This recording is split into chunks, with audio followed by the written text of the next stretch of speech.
All right, welcome back. We are taking the pulse of America this morning. We are checking in with coffee and donut giant Dunkin brands. You could say that higher fuel and food prices have many consumers feeling glazed and confused. We're watching those fuel prices once again this morning with oil at record levels. So here to weigh in on all of this is John Luther. He is Dunkin Brands CEO. And John, it's great to see you again. Great. Thank you. Thanks for having me. Well, we've been talking for quite some time about what's been happening with the consumer, how they've been getting hit by higher costs on every level. What have you seen with the consumers in your stores? Yeah, the consumer is continually pressured by what we saw this morning with the oil prices. They don't care much about the $147 a barrel. They care about the $4 plus per gallon that every week or twice a week they've got to pump that into their cars, and that takes discretionary income away from spending in restaurants and retailers in general.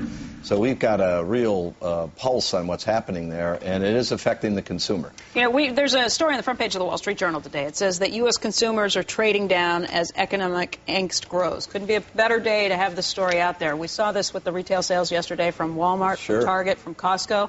But where do you fall on the spectrum? Are you benefiting as people trade down from Starbucks, but you're competing with McDonald's? How does it fall out? Yeah, it's interesting. We think we're in the sweet spot.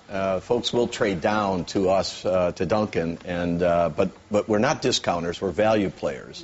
And as a result, we stay with what we know really well and continue to drive the value equation and convenience into the consumer's minds. And that's helping us through this sort of this down cycle.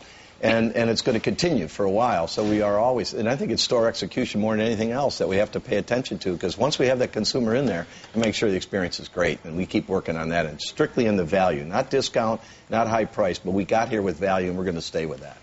So I was just going to ask John about, is there any opportunity for you to move your image up in here with the kind of the yuppie Starbucks coming down, and not only you say they'll trade down to you, but is there a way you can keep them even if the economy gets better again? Absolutely. One of the things that we try to do is when someone trades to us, the first thing we do is take care of our existing customer that comes to us very often, make sure we don't lose them. And we do lose some of them. Obviously, in the discount world, you're going to lose some portion of that tier that shops for price. But we want to make sure whenever someone trades to us, we keep him. And we try to make sure it's a consistent product, it's well executed, and the value piece stays there. We don't want to change our game. I think if you start doing that, you're going to lose what got you here. And I've got this philosophy, you dance with what got you here, and that's really what got us here, is this constant and consistent value equation that we present to the consumer.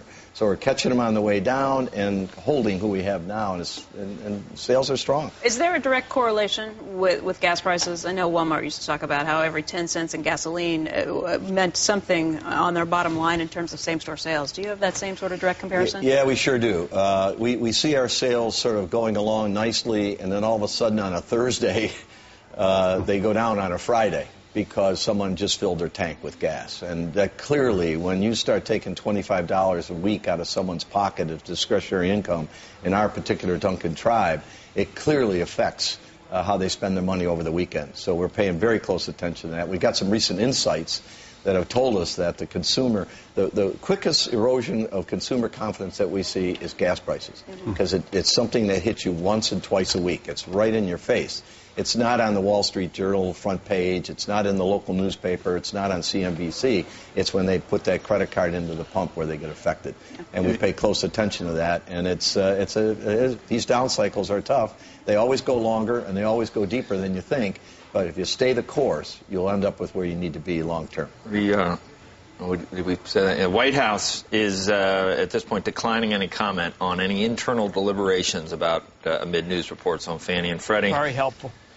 Very helpful. That's good. That's good. You know what? They should just say, listen, Fannie Mae is a fabulous chocolate company. We've always liked them. And Freddie, who is Freddie? We're not sure who he is. He's some guy with last name Mac. The best thing right now, according to the White House, on Fannie and Freddie is for Congress to pass the oversight legislation.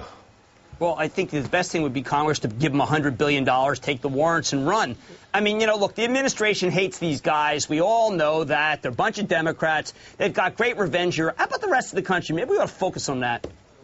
You won't comment on Lehman. You told Fold to buy 1 million shares yesterday. He'd be getting crushed. He'd be getting crushed today. Back down to 14 now, Jim. I don't think he put the order in. Maybe he has a limit order. Hey, can I just say to the Dunkin' Donuts fella that Edna, who works at my Dunkin' Donuts, is unbelievable, and I can't wait to see her every Saturday and Sunday morning. Great. Well, where's that? In Summit, Jim? In Summit. She's dynamite. She makes everybody smile. No one goes to Starbucks. I know, and I'm now at the one in Milburn. That's what I've said. Fabulous one in Milburn. Actually, it's maybe it's Springfield. You know the one. It's on Morris Avenue there. It's a winner, that one on Morris Avenue. The coffee is great. He's got the best product. I love it. Hey, John, we want to thank you very much for coming in and joining us today. Again, John Luther. Thank you very much. Okay, appreciate it.